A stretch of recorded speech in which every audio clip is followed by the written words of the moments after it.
자, 인사할게요. 네, 반갑습니다. 네. 이제 서서히 탈락자가 생기나 봐요. 조금 자리가 군데군데 좀 비었네요. 네. 네. 휴가철이라서 그러나? 그래서 그래? 네. 마지막까지 포기하지 마세요. 포기하지 마세요. 하지 마세요. 예. 한번 볼게요. 관공서 촉탁 등기에 관한 설명 중 옳지 않은 것은, 참고로 이제 우리 등기 절차 총론 들어가잖아요. 그죠? 그럼 등기 절차 총론에서는 일단 문제를 풀어볼 건데, 이제 어느 부분을 조금 집중해서 좀 보셔야 되냐면, 일단 1순위가 직권 등기하고 그 다음에 단독 신청 사유 있잖아요. 얘네들은 반드시 출제된다고요. 반드시. 근데 얘네들 두 가지 중에 한 문제는 무조건 출제가 되는데, 단독 신청과 이 직권의 특징이 있어요. 지금 우리가 어디에서 배웁니까? 총론에서 배우잖아요. 그러면 이 문제는 총론에서 나올 수도 있지만 어디에서도 나온다? 강론에서도 시험 문제의 정답으로 결정될 수 있다라는 거예요. 참고로 말하면 우리가 토지 수용을 원인으로 하는 소유권 이전 등기는 강론에서 배우잖아요. 그죠? 근데 총론에서도 토지 수용을 원인으로 하는 소유권 이전 등기는 무슨 신청이 사유다? 단독 신청이 사유다를 배우거든요. 그럼 강론의 이 지문이 수용을 원인으로 하는 소유권 이전 등기에 관한 설명이다. 옳은 것 틀린 것 할 때 사업 시행자가 단독으로 소유권 이전 등기를 신청할 수 있다. 이 지문이 강론에서도 나온다는 거예요. 그래서 총론 시간에 직권하고 단독 신청의 이 사유들은 총론에서 안 나오면 어디에서도 나온다? 강론에서도 나오니까 반드시 정리를 하셔야 돼요. 특히 직권에 의한 등기와 관련해서는 직권 말소 등기하고 직권에 의한 소유권 보존 등기 있잖아요. 그 두 개를 좀 중점적으로 좀 정리를 해 두실 필요가 있습니다. 자, 두 번째는요. 등기 신청서하고 그의 신청 내용을 입증할 수 있는 기타 첨부 서면들이 있잖아요. 그죠? 신청서하고 뭐다? 첨부 서면. 얘네들도 반드시 출제되거든요. 근데 신청서와 첨부 서면은 일단 한 문항 아니면 몇 문항이다? 두 문항이에요. 신청서도 시험 문제가 나오고 뭐다? 첨부 서면 또 나오고 이렇게요. 그러면 이거 역시 마찬가지 어디다? 총론에서 만약에 안 나오잖아요. 안 나오면 어디서? 강론에서도 나와요. 그럼 지금 이 말은 뭐예요? 총론과 강론은 뭐다? 연결되어 있다는 겁니다. 강론의 내용은 어떤 하나의 특별한 주제를 두고 지문을 정리하는 거고, 총론의 내용은 강론에서 나오는 내용을 뭐다? 공통적인 내용을 모아서 정리하는 게 뭐다? 총론이거든요. 그러니까 총론이 정리가 잘 되면 뭐다? 강론은 거의 뭐다? 따라오는 수준이에요. 근데 어차피 암기해야 될 사항이니까 가능한 총론에서 정리를 해서 강론에 적용시키는 훈련을 하시는 게 더 효과적입니다. 자, 그래서 이 내용들은 어차피 우리가 강론에서 또 봐야 될 내용들이기 때문에 오늘 공부를 하실 때 조금 신경 써서 정리하셔라.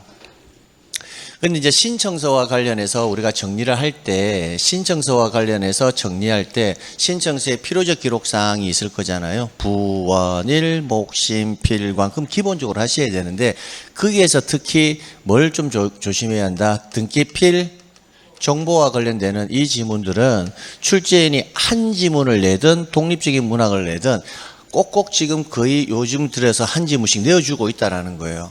그러면 등기필 정보 이거 정리할 때는 신청서의 등기필 정보 정리하면서 뭐까지 완료시 등기가 뭐가 되었대? 완료되었을 때는 등기필 정보를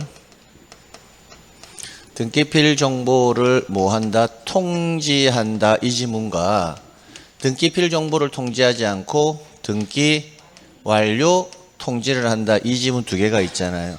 그러면 등기 완료 통지한다 할 때 우리가 암기한 게 대보, 승감, 필공에 해당하면 등기 완료 통지를 하지 등기필 정보는 통지하지 않는다. 그거 연계시켜가지고 완료시까지 함께 정리해 두시면 돼요. 그러면 얘네들 기본적으로 얘네들은 일단 뭐다? 반드시 뭐가 된다? 출제된다라고 일단 보는 거예요.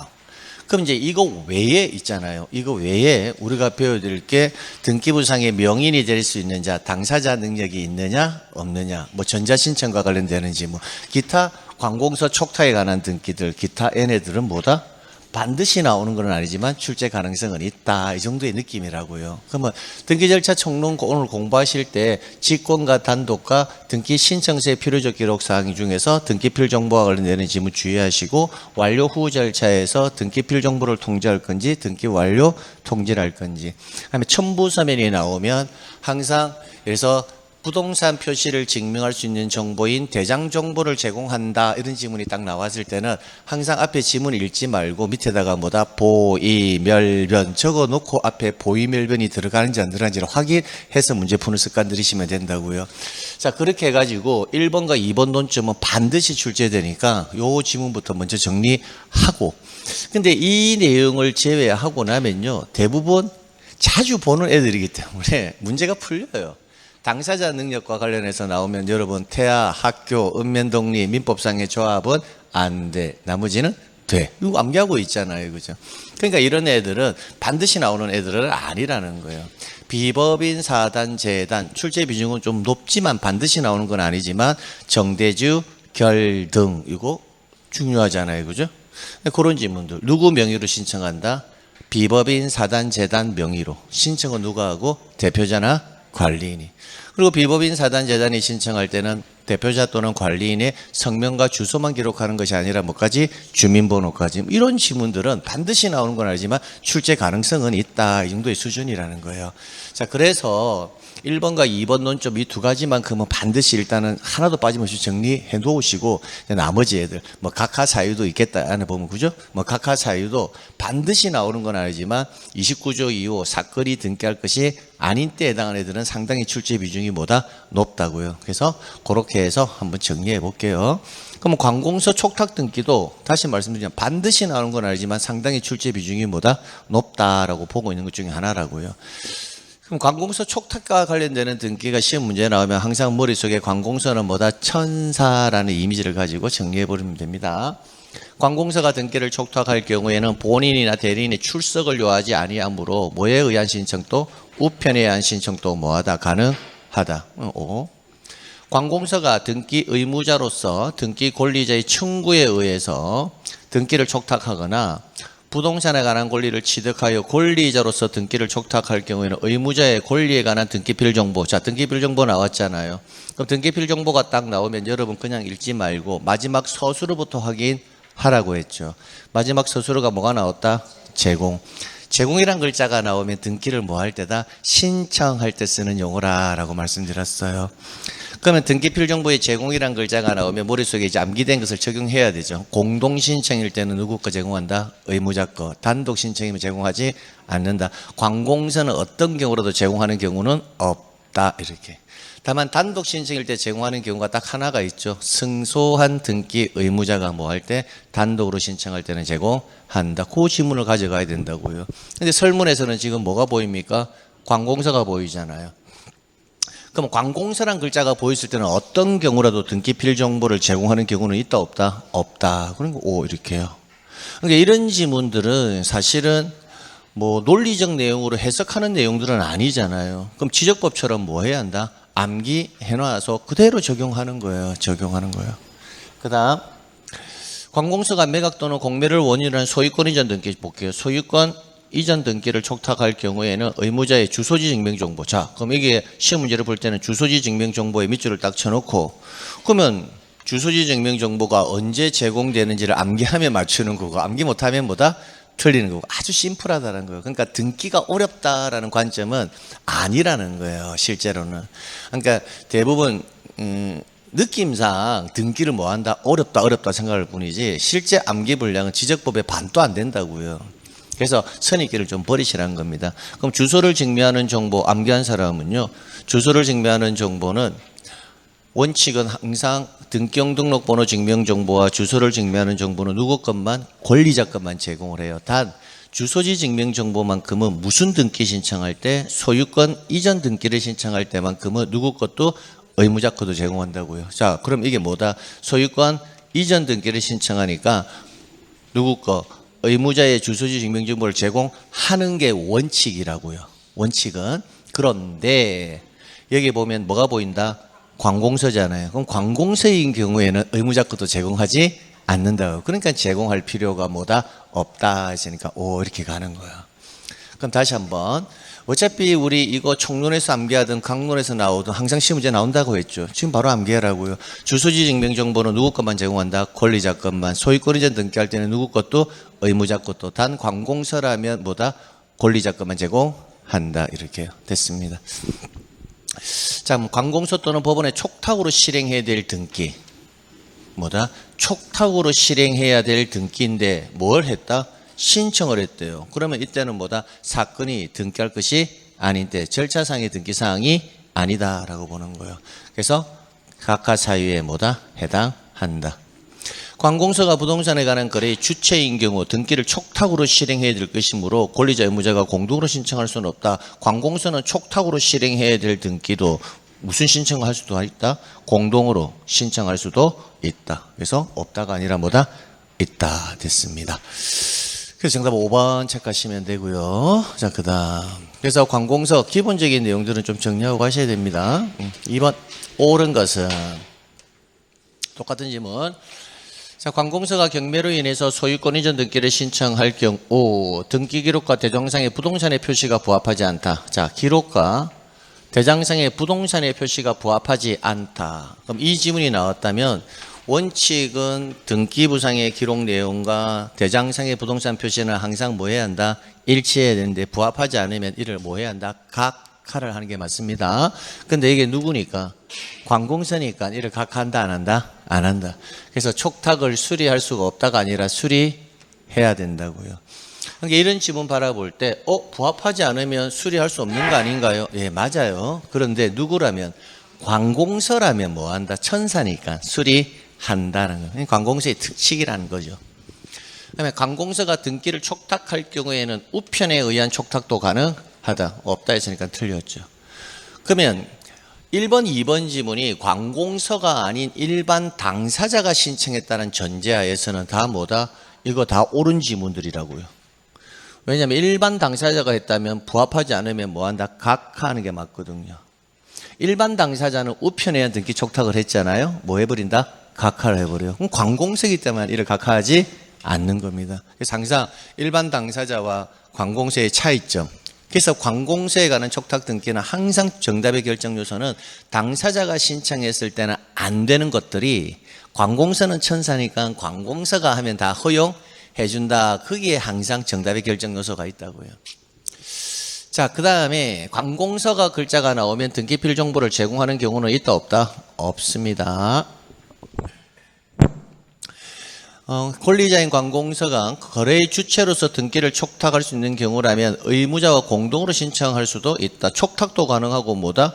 공동으로 등기를 신청할 수도 있다. 관공서니까. 원칙은 촉탁에 의해서 하는 게 원칙인데 관공서가 굳이 나는 출석해서 하겠다면 이것도 허용해 주겠다라는 거예요. 관공서니까.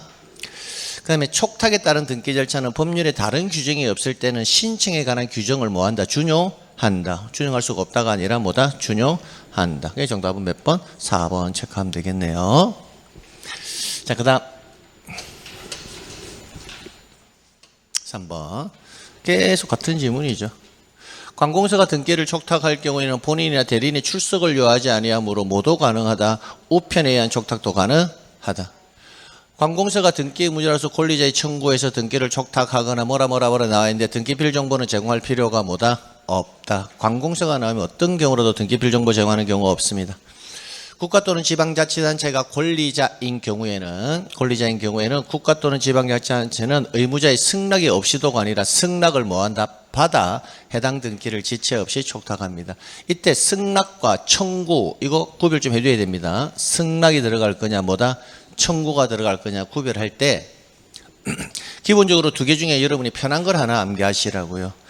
저는 기본적으로 5번 지문, 3번 지문에 편한 거는 뭐다? 국가 또는 지자체가 뭐다? 의무자인 경우라면 여러분이 뭐다? 권리자잖아요. 그럼 여러분이 빨리 등기해달라는 뭐가 있으면 청구가 있으면 지체 없이 등기를 촉탁한다고요. 이때는 반대로 생각하면 돼요. 국가 또는 지자체가 권리자잖아요. 그럼 여러분이 뭐다? 의무자죠. 그러면 국가 또는 지자체는 여러분의 뭘 받아서 승낙을 받아서 지체 없이 등기를 촉탁한다고요. 그래서 3번 지문이 틀렸죠. 그래서 3번하고 5번 비교해서 볼 때는 두 개 중에 하나만 암기하시라고요. 승낙이 들어갈지 청구가 들어갈지는 하나만. 기본적으로 5번 지문을 암기하는 게 더 편해요. 그다음에 관공서 또는 법원에 촉탁으로 실행해야 될 등기를 신청을 했다면, 촉탁으로 해야 될 등기를 신청을 했다면 부등법 29조 뭐다? 2호 사건이 등기할 것이 아닌 때에서 이를 각하합니다. 해당한다. 5 됐습니다. 그 다음 4번. 자, 전자신청. 전자신청과 관련해서는 이 5번 지문 조심하라고 했죠. 올해 신설된 내용이니까, 그죠? 그래서 전자신청은 기본적인 내용도 정리해야 되지만 이 5번 지문이 작년에 뭐다? 개정되고 추가, 신설된 거니까 이 지문만 좀 가져가시면 좋을 것 같아요. 그래서 한 지문 정도는 나오지 않을까라는 생각을 해본다고요. 가볼게요. 5번부터 볼게요. 사용자 등록의 유효기간은 5년이 아니라 몇 년이다? 3년입니다. 3년. 3년을 하며 연장할 수 있다. 다만 자격자 대리인 뭐다? 외의자의 경우에는 그 기간을 뭐 할 수 있다? 단축할 수 있다. 그럼 자격자 대리인의 경우에는 단축할 수가 없다라는 거죠. 그럼 변호사, 법무사는 기간을 단축할 수가 없고, 여러분 또 사용자 등록을 하고 나면 전자신청할 수 있잖아요. 그럼 여러분의 기간은 뭐 할 수도 있다? 필요시 단축할 수도 있다라는 겁니다. 그래서 여기서의 키워드는 자격자 대리인 뭐다? 외의자, 이게 들어가느냐 안 들어가느냐에 따라서 지문의 구조가 달라질 겁니다. 이거 한 개 때문에 독립적인 문항으로 내지는 않을 건데 한 지문 정도는 나올 수가 있다라는 거. 그래서 이 지문 꼭 좀 챙겨서 가십시오. 자, 전자신청은 대한민국 국적을 가진 사람으로서 사용자 등록을 한 경우에만 할 수 있다. 자, 전자신청은 대한민국 국적을 가진 자만 되는 것은 아니고요. 모두 된다. 법인과 자연인, 즉 사용자 등록을 한 모두 가능하다. 외국인도 가능합니다. 에만. 그다음에 법인 아닌 사단 재단. 자, 전자신청은 자연인. 그럼 자연인 안에는 대한민국 뭐다? 국민하고 뭐다? 외국인도 포함됩니다. 근데 구체적으로 본다면 외국인 또 뭐 한다? 외국인 등록법에 따라서 사용자 등록을 할 수 있는 외국인이라는 조건이 붙어 있지만 거기까지 여러분이 디테일하게 암기할 필요는 없어요. 그냥 사람이면 다 가능하다라고 암기하시고요. 그 다음에 뭐다? 법인. 얘네들은 다 되는데 뭐는 안 된다? 비법인 사단 재단은 안 된다라는 거. 재단은 전자신청을 할 수가 없습니다. 그래서 법인 아닌 재단, 법인 아닌 사단이나 재단은 전자신청을 할 수가 뭐다? 없다. 그죠? 자, 그 다음에 변호사나 법무사가 아닌 자. 자, 변호사가 법무사가 아닌 자. 이런 지문 나오면 지문을 조금 순화시켜 가지고 치환시켜서 정리하시는 게 좋아요. 변호사, 법무사를 우리는 뭐다? 자격자 대리인이라거든요. 그러면 자격자 대리인이 아닌 자잖아요. 그럼 변호사, 법무사가 아닌 자라면 뭐다? 일반 대리인, 일반. 그죠? 그러면 일반 임의 대리인이라고 생각하면 되겠네요. 일반 임의 대리인 또 위임이 있으면 다른 사람을 대리해야 전자신청할 수 있다라고 되는데 전자신청은 누구만 가능하다? 자격자 대리인만 가능합니다. 일반 임의 대리인은 할 수 있다 없다? 없다. 그래요. 그 다음에 사용자 등록을 한 자격자 대리인에게 전자신청을 위임한 경우에도 당사자는 사용자 등록을 한다. 당사자는 사용자 등록을 할 필요는 없습니다. 여러분이 변호사 법무사에게 위임을 했잖아요. 그럼 변호사 법무사가 등기 신청하러 갈 건데 변호사 법무사는 방문해서 신청할 수도 있고 전자신청도 할 수 있을 거예요.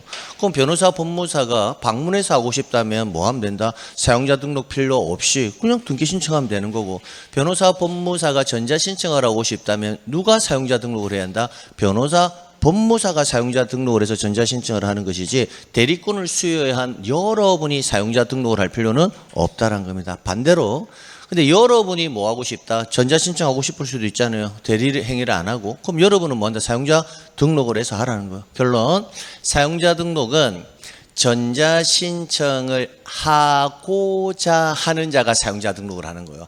여러분이 하고 싶다면 여러분이 해야 되고 대리인이 한다면 뭐다? 대리인이 하면 되는 것이지 대리인이 전자신청을 할 때 사용자 등록을 하면 되지 여러분까지 사용자 등록을 할 필요는 없다라는 겁니다. 자, 그래서 정답은 2번 체크하시면 되겠네요. 자, 그 다음 이런 지문 한번 쑥 한번 읽어보시면 됩니다. 자, 요게 신설렸다고요. 다만 자격자 대리인 외의자의 경우에는 대부분 예규를 정하는 바에 따라 그 기간을 뭐 할 수 있다? 단축할 수 있다. 외의자 이거요. 외의자 이거 조심하시면 됩니다. 자, 그다음 5번 등기 신청에 관한 설명으로 뭐한 것은 틀린 것은 외국인 등록을 하더라도 전산정보 처리를 위한 사용자 등록을 할 수 없으므로 전자신청할 수 없다는데 외국인도 전자신청할 수 있습니다. 그래서 틀렸고요. 1번 척하면 되겠네. 법인 아닌 사단이 등기 권리자로서 등기를 신청할 경우 자 법인 아닌 사단 비법인 사단 재단 딱 나오면 항상 머릿속에 뭐한다? 정대주, 결인필 등 인필은 요즘 시험 문제 안 나온다 했으니까 정대주, 결 등 이렇게 해서 그럼 신청을 누가 한다? 대표자나 관리인이. 명의는 누구 명의로? 비법인 사단 재단 명의로. 신청을 누가 할 뿐이다? 대표자나 관리인이. 그리고 이때 항상 대표자나 관리인의 성명 주소만 기록하는 게 아니라 뭐까지? 주민번호. 그럼 지금 제가 읽었던 이 세 가지 안에서 항상 정답이 들어있다고요. 세 가지 안에서. 그걸 바탕으로 해서 풀어보라고요. 법인 아닌 사단이 등기 권리자로서 신청할 경우에 대표자의 성명, 대표자의 뭐다? 성명, 주소, 뭐까지? 주민등록번호를 증명하는 정보를 첨부 정보로 뭐 해야 한다? 제공해야 한다. 5. 왜? 대표자의 성명, 주소, 주민번호를 증명할 수 있는 정보가 등기부에 뭐 한다? 기록돼야 되잖아요. 신청 정보로서도 제공해야 됩니다. 법인 아닌 사단 재단은 직접 전자신청할 수가 없다. 자, 법인 아닌 사단 재단은 전자신청은 자연인하고 누구만 법인만 가능하고 비법인 사단 재단은 허용하지 않는다. 할 수 없다 했으니까 5. 그다음에 자격자 대리인이 아닌 사람 읽을 때 자격자 대리인이 아닌 사람 읽을 때는 어떻게? 일반 임의 대리인 이렇게 읽으면 편해요. 그럼 일반 임의 대리인은 다른 사람을 대리하여 전자신청할 수 있다 없다? 없다. 왜? 전자신청의 대리인은 누구만 가능하다? 자격자 대리인만 가능하니까요. 그 다음 전자표준 양식에 의한 등기 신청 이거 나왔을 때 항상 조심하라고 했죠. 전자표준 양식에 의한 등기 신청했을 때 이 전자라는 글자와 뭐다? 신청이라는 글자에 곱해보면 이게 꼭 뭐처럼 보인다? 전자신청처럼 보이거든요. 근데 이거 전자신청이 아니라고요. 실제 키워드는 어디에 있냐면 표준 양식에 의한 등기 신청 이게 키워드라고요. 등기 신청서를 작성할 때 여러분이 임의로 만든 신청서를 제출해서는 안 되고 표준 양식에 맞는 신청서를 작성해서 뭐에다 제출하라라는 거예요. 그래서 전자 표준 양식에 의한 등기 신청 이 지문이 나오면 제가 뭐로 바꿔 쓸 거랬냐면 방문 신청인 경우 이렇게 바꿔 쓸 거랬거든요. 방문 신청인 경우 이렇게 바꿔서 읽으면 지문을 읽기가 편하다고요. 그러면 자격자 대리인이 아닌 자도 자 자격자 대리인이 아닌 자가 누굽니까? 일반 임의 대리인이 되겠죠. 그럼 일반 임의 대리인 또 타인을 대리하여 등기 신청할 수 뭐다? 있다. 방문 신청은 일반 임의 대리인 또 가능하잖아요.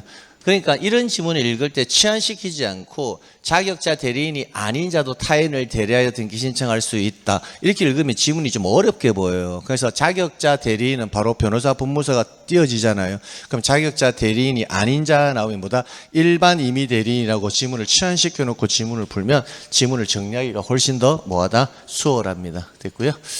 자, 그다음 직권에 의한 등기. 그럼 직권에 의한 등기가 딱 나오면 일단 우리가 직권에 의한 등기가 나올 수 있는 상황적 요소를 살펴보면 보병경위가 뭘 좋아한다? 말회를 좋아하는데 이 뭐다? 대추요. 이게 일단 기본형이란 말이죠. 여기서 다 암기하면 너무 좋은데 안 되면 뭐까지? 말소하고 뭐다? 보존만큼은 제가 여러분에게 반드시 좀 암기해 두셔라 라고 했거든요.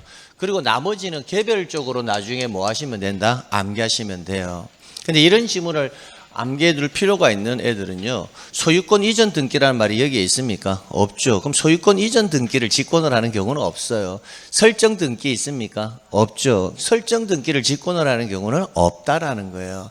그런 큰 부분을 바라볼 때는 이게 필요한데 출제인이 그 정도로 디테일하게 물어보지는 않거든요. 그래서 출제인이 가장 잘 물어보는 것은 직권 등기에서 직권 말소하고 뭐다? 직권 보존 등기 자주 잘 물어보더라는 겁니다. 이제 그거 끝나고 나면 이제 변경 등기에서는 변경 등기에서 직권 변경 등기의 사유가 몇 가지가 있어요. 근데 그 중에서 딱 한 가지만 여러분에게 제가 암기하고 가라 했거든요. 주소 변경 사실이 명백한 경우, 그때 직권으로 등기 명의인의 주소 변경 등기를 할 수 있는데 그때는 무슨 등기 신청 시에 한정된다? 소유권 이전 등기 신청 시에 한정해서 그거 하나만 딱 암기하라 했거든요. 그 다음에 이건 대직권 뜻의 등기, 추가 공동담보 취지의 부기등기 그거 직권, 요역지 지역권 등기 뭐다? 직권. 물론 이거 말고도 직권 등기는 더 있습니다. 변경 등기에서 신탁 원부의 변경 등기를 직권으로 하는 경우도 있고요. 그거는 제가 신탁 등기에서 한꺼번에 정리해 드린다 했고요. 그럼 지역권 등기에서도 직권으로 하는 등기가 더 있습니다. 그 다음에 직권 말소에서 우리가 암기한 게 뭐다? 목수 1, 2의 환매, 중간, 당해가 처분. 이거는 직권 말소잖아요. 그럼 그거 말고도 또 하나 더 있어요. 지역권에서. 그럼 지역권에서 그거는 모아서 정리를 해드릴게요. 그래서 여기서 일단 공부할 때 출발점이 뭐냐면 시험장에 갔을 때 문제를 지금부터 풀 때도 마찬가지예요. 지문을 읽었는데 아리까리 하잖아요. 이게 확신이 없잖아요. 확신이 없으면 그냥 읽지 마시고요. 적으세요. 그냥.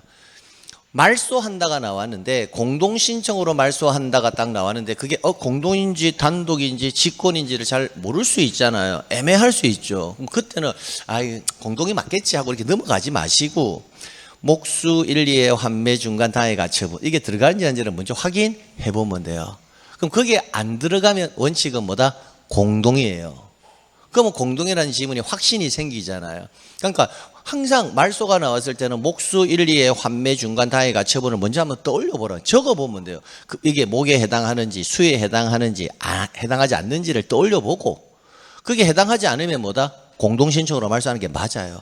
그럼 그까지 판단하면 선생님 단독일 수도 있잖아요. 이렇게 질문하는 사람들이 있거든요. 그까지만 판단되면 공동이냐 단독이냐가 보여요. 말소를 단독으로 가려면요. 설문안에 승낙서를 첨부하여 판결문 등을 첨부하여 채권 판결문을 첨부하여 그러니까 기타 등등의 지문들이 계속 뽑아져 주거든요. 그러니까 판단할 수가 있어요. 자연스럽게. 그래서 그 내용에 의해서 한번 정리를 한번 해보죠. 자, 가처분 등기의 말소 등기라고 되어 있잖아요. 그러면 이 가처분 등기의 말소 등기는 촉탁으로 할 건지 직권으로 할 건지 판단해 봐야 되잖아요. 그럼 판단할 때 한번 보니까 가처분권자의 승소 판결에 의해서 소유권 이전 등기를 할 때 그 가처분 등기의 말소 등기는 직권이냐 신청이냐 그게 차이거든요. 그럼 우리가 말소라고 했으니까 말소에 관해서 이거 한 번만 딱 적을게요. 이제 목, 수, 1, 2의 환매, 그죠? 중간, 그 다음 뭐다? 당해 가처분이죠. 그러니까 이게 당해 가처분, 그 가처분 등기라는 말은 있기는 있다, 그죠? 그러면 여러분이 지금 목수 1, 2의 환매, 중간, 당해 가처분 할 때 이 말의 조건을 여러분이 뭐한다? 암기했느냐 안 했느냐에 따라서 달라지잖아요. 그럼 이 기억 지문이 여기에 해당하느냐 안 하느냐, 이 지문에 해당하느냐 안 하느냐 그것만 알면 된다고요. 그럼 당해 가처분 등기할 때 그 조건이 뭐였습니까? 이거였잖아요. 가처분권자가 무슨 등기할 때? 소유권 이전 등기를 할 때 이게 조건이라고요. 또는 가처분 이후에 등기가 있을 수도 있잖아요. 그럼 이후에 등기를 뭐하는? 말소하는 등기가는 이 두 가지가 조건이라고요. 이후에 등기가 없다면 소유권 이전 등기를 할 때고요. 이후에 등기가 있을 때는 뭐다? 이후에 등기를 말소하는 등기가는 그 두 가지가 조건이라고요. 그럼 그 조건이 나오면 가처분 등기는 어떻게 말소한다? 직권 이거거든요. 그러니까 이 글자를 보고 어떤 분은 선생님 저는 이거 암기했는데도 안 풀려요 하는 분도 있거든요. 근데 그거는 뭘까요? 이 글자를 가지고 뭐한다 문제를 풀 수는 없어요. 이 글자가 가지는 의미적 요소를 뭐한다 여러분이 알고 있어야 되는 것이지 목자 들어간 데서 숫자 들어간 데서 무조건 직권 말소는 아니거든요. 그러니까 맞나요? 하나, 둘, 셋, 넷, 다섯, 6개밖에 없는데 6개 이거 내용만 알면 무조건 한 문항 아니면 몇 문항? 두 문항을 맞추거든요. 한 문항 아니면 몇 문항? 두 문항이라고요. 왜냐? 말소가 직권 말소냐 단독 신청으로 말소냐 나눠지잖아요. 그 시험 문제는 뭐다? 직권 말소도 나오고 뭐다? 단독 신청의 말소도 나오거든요. 그러니까 두 문제짜리라고요. 이것만 암기되어 있으면 등기법 12개 중에서 뭐다? 두 문제를 가져간다는 거예요. 그래서 평소에 계속 직권 말소의 목수일례 환매 중간 당해가지고 이 개념이 뭔지를 반드시 암기해라. 이렇게. 그래요. 하셔야 돼요. 가볼게요. 소유권 이전 등기의 말소네요. 소유권 이전 등기의 말소. 그 말소인데 소유권 어떤 등기를 말소한다는 거잖아요. 어떤 등기를. 그죠? 그럼 이게 이 말소가 직권에 들어가는지 안 들어가는지 살펴보면 되거든요.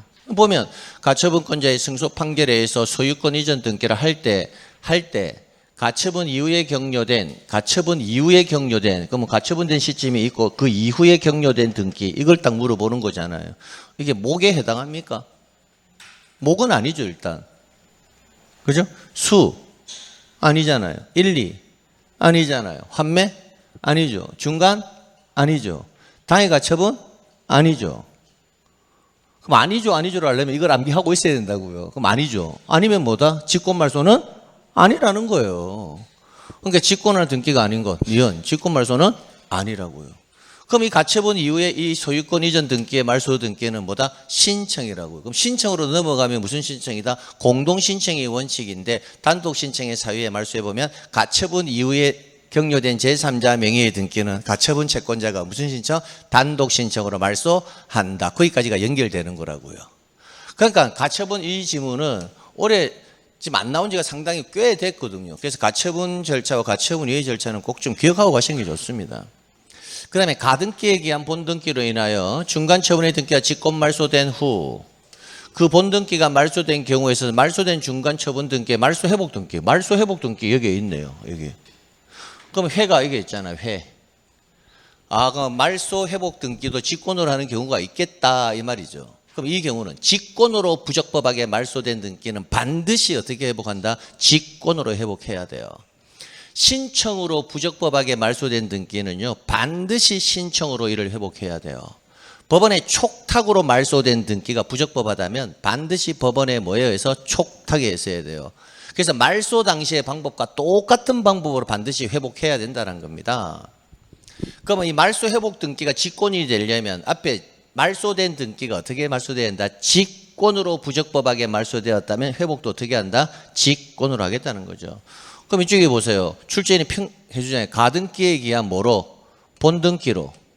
그럼 가등기에서 본등기라면 중간 처분의 등기는 어떻게 말소된다? 직권 말소. 그게 어디인 겁니까? 중간 이거잖아요. 가등기에 의한 본등기가 되면 중간 처분의 등기는 어떻게 말소한다? 직권 말소.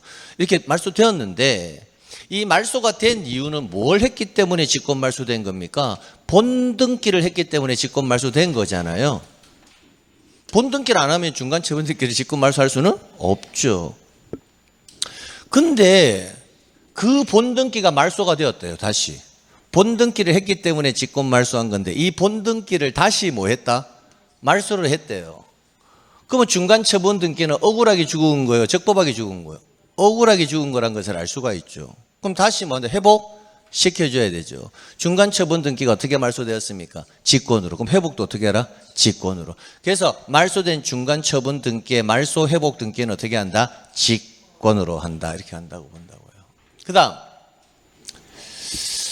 관할지방법원에 의하여 등기간 처분에 대해서 이의가 이유 있다라고 인정되는 경우 이의라는 글자가 나오면 다음 뭐다? 법원의 명령에 의한 등기. 법원의 명령. 법원은 관공서입니다. 법원은 관공서. 법원은 관공서이기 때문에 법원에서 하는 등기 절차는 촉탁에 의한 등기가 원칙이에요. 그런데 설문에서 이의 신청의 제기, 이의라는 글자가 들어가면 법원에서 하는 거는 다 뭐다? 명령에 의해서 등기 절차가 개시가 된다고요.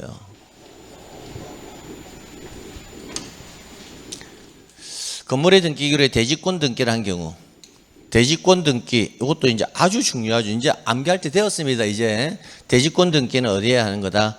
건물 등기 기록에. 갑구에 해요, 을구에 해요? 대지권 등기는 건물 등기로 갑구에 해요, 을구에 해요? 표제부에 합니다. 표제부에. 대지권 한 개예요, 두 개예요? 두 개예요. 일동 건물 표제부에 하는 거는 뭐다? 대목표. 전유 부분 건물 표제부에 하는 거는 뭐다? 대표. 이렇게. 그럼 그렇게 대지권 등기를 하고 나면 토지 등기 기록에는 뭐다? 대지권이 있다는 뭐다? 뜻의 등기를 등기는 어떻게 한다? 지권으로. 그럼 대지권 뜻의 등기는 건물 등기부, 토지 등기부, 토지 등기부, 갑구, 을구, 표제부, 갑구 또는 을구에 어떻게? 직권으로 이렇게. 오케이. 말소 등기를 할 경우 말소할 권리를 뭐로 하는? 목적으로 하는. 말소할 권리를 뭐로 하는? 목적으로 하는 제3자의 권리에 관한 등기의 말소는 어디에 해당한다? 그죠? 직권, 말소 이렇게. 그러니까 얘를 알아야 돼요. 그러니까 제가 여러분과 등기부 수업을 할 때 항상 이야기했던 게 뭐냐면 1월달, 11월 달이든 1월 달이든 3월 달이든 5월 달이든 등기법에서 복잡하면 다른 것부터 하지 말고 직권에 의한 등기만큼이라도 꼭 암기해라. 그것만 암기해도 된다. 그게 등기법 시작이자 끝이다. 이렇게 항상 말씀드렸거든요. 너무 중요하다는 거예요. 강론에서도 무조건 나와요. 청론에서 요즘 이 6번 같은 유형이 잘 안 나오고 있어요. 6번 같은 유형이 안 나오는데 강론에서는 반드시 나온다라는 거예요. 지금 이거 강론에서 다 배우는 거잖아요. 가처분 절차, 가등기한 본등기 절차, 그죠? 대지권 등기 다 어디서 배우는 겁니까? 강론에서 다 배우는 거잖아요. 너무 중요하다고요. 너무 중요한데 조금 알았으면 좋겠다. 7번. 옳지 않은가? 국가 또는 지방자치단체가 권리자인 경우에 수용으로 인한 소유권 이전 등기. 자, 수용으로 인한 소유권 이전 등기는 어떻게 하느냐라고 물어보는 거예요. 그러면 수용으로 인한 소유권 이전 등기는 국가 또는 지자체가 뭐다? 촉탁. 그죠? 또는 사업 시행자라면 뭐다? 신청. 이때 신청은 무슨 신청? 단독 신청. 정답이 몇 번이다? 1번. 이렇게 하면 되겠네요. 그러니까 이런 게 나오면 이제 질문이 많이 들어온단 말이에요. 무슨 질문요? 무슨 질문? 선생님, 수용으로 인한 소유권 이전 등기 나오면 직권 말소 아닙니까? 이렇게 자꾸 질문을 한단 말이에요. 선생님이 알려준 직권 말소의 목수 1, 2의 그 수가 수용을 원인으로 한 소유권 이전 등기잖아요. 이렇게 질문을 한단 말이에요. 그러니까 수의 개념을 정확하게 판단하지 못하고 있다는 거죠. 수의 개념은 수용을 원인으로 소유권 이전 등기를 등기하니 뭐다? 할 때 수용되는 토지 위에 있는 권리들을 뭐한다? 직권으로 뭐하는 거다? 말소한다 그거지. 수용을 원인으로 한 소유권 이전 등기를 직권으로 말소하는 그 개념은 아니라고요. 그러면 수용을 원인으로 소유권 이전 등기를 신청을 할 거잖아요. 신청을 할 때는 뭐다? 단독으로 신청한다고요. 그럼 그 신청을 받겠죠. 그럼 등기한이 소유권 이전 등기를 하겠죠. 할 때 수용되는 토지 위에 있는 제방 권리 사항들은 원칙은 다 뭐 하겠다? 직권 말소하겠다 이 말이에요. 그럼 수용을 원인으로 소유권 등기를 신청하는 거하고 수용을 원인으로 소유권 등기를 하는 거하고는 다르다고요. 다르다고. 국어 됐습니다. 말소 등기 나왔네요. 말소. 그 말소니까 이게 지금 직권 물어봤잖아요. 그죠? 그럼 환매에 의한 권리 취득 등기를 한 경우 환매 특약 등기의 말소는 어떻게 한다? 직권. 이게 목수 1, 2에 환매할 때 암기한 게거든요. 그럼 환매하면 아무튼 정확하게 좀 암기하세요. 조건. 예. 더 이상 이야기하면 여러분 또 하니까 그만큼 중요하다라는 거예요. 그러니까 이거 하고 나면 계속 똑같은 질문이 와요. 선생님, 환매에 의한 권리 취득 등기는 환매에 의한 권리 취득 등기는 직권 아닙니까? 이렇게 자꾸 질문한단 말이에요. 환매에 의한 권리 취득 등기를 직권을 하는 것이 아니라 환매권자가 환매권을 행사하면 환매권자 앞으로 소유권 이전 등기를 하겠죠. 그게 권리 취득 등기를 한 경우라고요. 그럼 그때 환매 특약 등기를 어떻게 하겠다? 직권 말소한다는 거예요. 그럼 환매 특약 등기는 환매의 효과가 소멸되거나 할 때도 말소할 수 있는데 환매에 의한 권리 취득 등기를 했을 때만 환매 특약 등기는 직권 말소라고요. 그 경우가 아니면 뭐다? 신청으로 말소하는 거. 그럼 신청은 뭐다? 공동신청이에요. 그럼 공동신청의 사유는 너무 많다고요. 기간이 경과되었다. 환매 기간이 경과되었다. 환매 특약 자체가 무효되었다. 환매 특약 자체가 해지되었다. 신청으로 말소하는 사유는 너무 많다라는 거예요. 근데 직권으로 말소하는 사유는 딱 하나밖에 없거든요. 그러니까 직권을 남겨야 된다는 거예요. 그 다음 등기 명인의 표시 변경 등기. 등기 명인의 표시 변경 등기 이것만 읽었을 때는 뭐다? 신청이에요. 근데 앞에 뭐가 나와 있다? 소유권 이전 등기를 신청함에 있어서 주소 변경 사실이 뭐하다? 명백할 경우에는 등기 명인의 주소 변경 등기는 어떻게 한다? 직권. 소유권 보존 등기 딱 이것만 보면 뭐다? 신청이에요. 신청. 근데 설문 앞에 미등기 부동산에 대해서 처분 제한 등기를 한다잖아요. 대표적으로 가가 경임이가 등기를 한다잖아요. 한다면 보존 등기는 어떻게 한다? 직권. 어느 권리의 등기를 말소할 경우 그 권리, 말소되는 그 권리를 뭐로 하는? 목적으로 하는 제3자의 권리의 등기의 말소는 뭐다? 직권. 목수일리의 목자에 해당한다고요. 됐습니다. 그래서 오늘 수업 마치고 직권 등기가 아직까지 왔다 갔다 하시는 분들은 우리 과거 특강 해놓은 거 있잖아요. 거기서 직권 말소에 관한 부분만 뽑아가지고 뭐 한다? 10번 정도 한번 들어보세요. 10번 들어갖고 계속 반복 리마인드를 해라고요. 목자가 나오면 이 지문이 나올 거야. 수가 나오면 이 지문이 나올 거야. 중간에 나면 이 지문이 나올 거야 라는 것을 뭐 한다? 생각 안 하고도 지문을 보고 바로 판단할 수 있도록 한 10번만 리마인딩 해보세요. 직권에 관한 내용이 정리가 되면 나머지 지문들을 정리하기가 굉장히 편합니다. 대지권 등기를 하는 때, 그럼 이런 질문 딱 보면 대지권 등기를 하는 때는 대지권 등기는 건물 등기부 어디에 표제부에 신청에 의해서 한다. 그러면 하고 나면 대지권 뜻의 등기는 어디에 토지 등기부 해당구 사항란의 등기는 어떻게 한다? 직권. 그 다음에 혼동으로 인한 권리의 말소 등기. 말소 등기 파트에서 이거 목에 해당합니까? 안 하죠. 수 아니죠. 1, 2 아니죠. 환매 아니죠. 중간 아니죠. 당해가 처분 아니잖아요. 그럼 직권 말소는 아니라는 거예요. 그럼 정답 2번이라고요. 그럼 혼동에 의한 말소는 직권 말소는 아니니까 뭐다? 신청에 의한 말소겠죠. 그럼 신청으로 넘어가면 일단 뭐부터 생각해라? 원칙 공동신청으로 말소한다 생각해라고요. 그럼 저 지문을 봤을 때는 신청이니까 공동신청으로 말소한다는 전제를 해놓고 그 안에 지문을 들여다보니까 단독의 지문이 될 만한 게 있는지 없는지를 판단해 보면 된다고요. 그럼 그때 뭐다? 혼동이라는 글자를 좀 주의하면 되죠. 혼동이라는 개념만 알면 지상권자가 소유권을 취득하면 지상권은 혼동으로 뭐한다? 소멸하죠. 그럼 내 거 내가 말소하러 가는 거 아닙니까? 상대방이 있어요? 없어요? 없죠. 없으니까 뭐다? 단독이란 결과가 나온단 말이에요. 이렇게. 그러니까 직권 말소 신청의 공동 단독 이 알고리즘이 자연스럽게 연결되려면 뭐부터 걸러지면 된다? 직권이 걸러져야 돼요. 무조건 직권이. 그래서 오늘 3시간 수업을 하는 데서 직권만큼 중요한 건 없다라는 것을 말씀드리고 싶은 거예요. 그래서 오늘 반드시 집에 가가지고 특강했던 거 직권만 한 번만 계속 2번, 3번 돌려보라고요. 가볼게요. 등기 명의인의 표시 변경. 소유권 이전 등기 신청할 때 주소 변경 사실이 뭐한다? 명백한 경우. 자, 이거 한번 보세요. 근저당권 설정 등기에 말소라고 되어 있잖아요. 그 말소면 이거 직권 말소 인지 안 하려는 이제 목은 아니죠. 수. 그럼 수의 개념이 정확하게 잡혀 있어야 된다고. 이거 보세요. 국어. 수용을 원인으로 하는 소유권 이전 등기. 수용을 원인으로 하는 소유권 이전 등기하고 수용을 원인으로 하는 소유권 이전 등기 시하고는 다르다는 거예요. 시는 뭐예요? 등기한이 수용을 원인으로 소유권 이전 등기 시는 소유권 이전 등기를 하고 있는 중이라고요. 있는 중.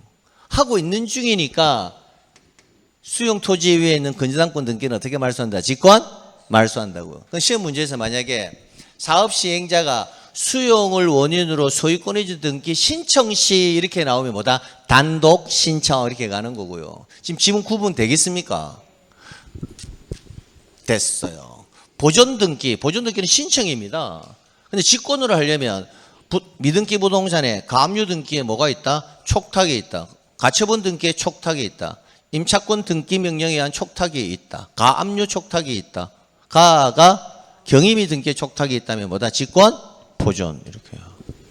됐습니다.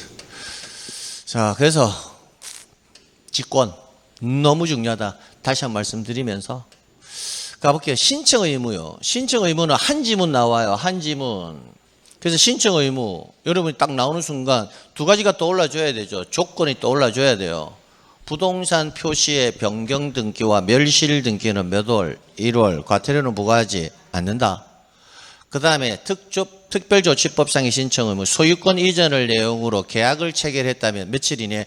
60일 이내 신청을 해야 되는데, 미등기라면 60일 이내 보존 등기, 기등기라면 60일 이내 소유권 이전 등기. 항상 이거 나오면 정답은 뭐다? 기산점이 있다라고 제가 말씀드렸다고요. 보존 등기를 신청할 수 있게 된 날로부터, 계약을 체결한 날로부터, 반대급부의 이행이 완료된 날로부터, 계약의 효력이 발생된 날로부터, 이렇게 네 가지 기산점이 항상 정답의 결정 요소라고. 그래서 이런 지문들은 한 지문 나올 때도 있고 안 나올 때도 있는 지문이라고요. 토지의 분할, 멸실, 면적의 증감. 자, 토지를, 요 지문이 중요하죠. 분할. 토지가 분할이 되면 면적의 감소가 일어납니다. 그러니까 분할이라는 개념은 뭐다? 면적의 감소가 일어나니까 면적을 정리해 줘야 되는 거예요. 그러니까 토지 분할은 뭐다? 부동산 표시, 토지 표시의 변경 등의 대표적 사례라고요. 합병이 되면 면적의 증가가 발생해요. 그러니까 역시 합병도 토지 표시의 변경 등의 대표적 사례라고요. 그다음에 멸실이 되었다. 면적이 증감이 되었다. 그래서 면적 증감의 대표적 사례가 뭐다? 분할하고 뭐다? 합병이 면적의 증감과 관련된다고요. 지목 변경이 있다면 토지 소유권 등기면 몇 월 이내? 1월 이내 등기를 신청한다. 해태하더라도 과태료는 부과하지 않는다. 그래요. 건물의 종류나 구조의 변경이 있을 때 표제부 변경이 있다면 건물 소유권 등기면 몇 월? 1월. 3번, 4번, 5번 지문이 특조법의 신청 의무인데 일단 60일 이내 미등기라면 보존 등기, 기등기라면 뭐다? 이전 등기부터 확인해야 되죠. 부동산의 소유권 이전을 내용으로 뭐다? 계약을 체결했답니다. 그럼 며칠? 60일 이내. 서로 대가적 채무를 부담한다. 이게 무슨 계약이다? 쌍무계약. 그럼 기산점은 반대급부의 이행이 완료된 날로부터 며칠 이내? 60일 이내 이전 등기를 신청하여야 한다. 5. 이런 식으로 딱 잡으면 돼요. 역시 소유권 이전을 내용으로 뭘 체결했다? 계약을 체결했다. 며칠? 60일. 당사자 일방만이 채무를 부담한다. 무슨 계약? 편무계약. 계약의 효력이 뭐한 날? 발생한 날로부터 며칠 이내? 60일. 5번은 소유권 보존 등기가 되어 있지 아니한 부동산에 대하여 소유권 이전을 내용으로 계약을 체결했다. 일단 며칠이다? 60일. 여기까지는 확인된 거고. 앞에 뭐라고 되어 있다? 미등기 부동산이라는 전제가 되어 있죠.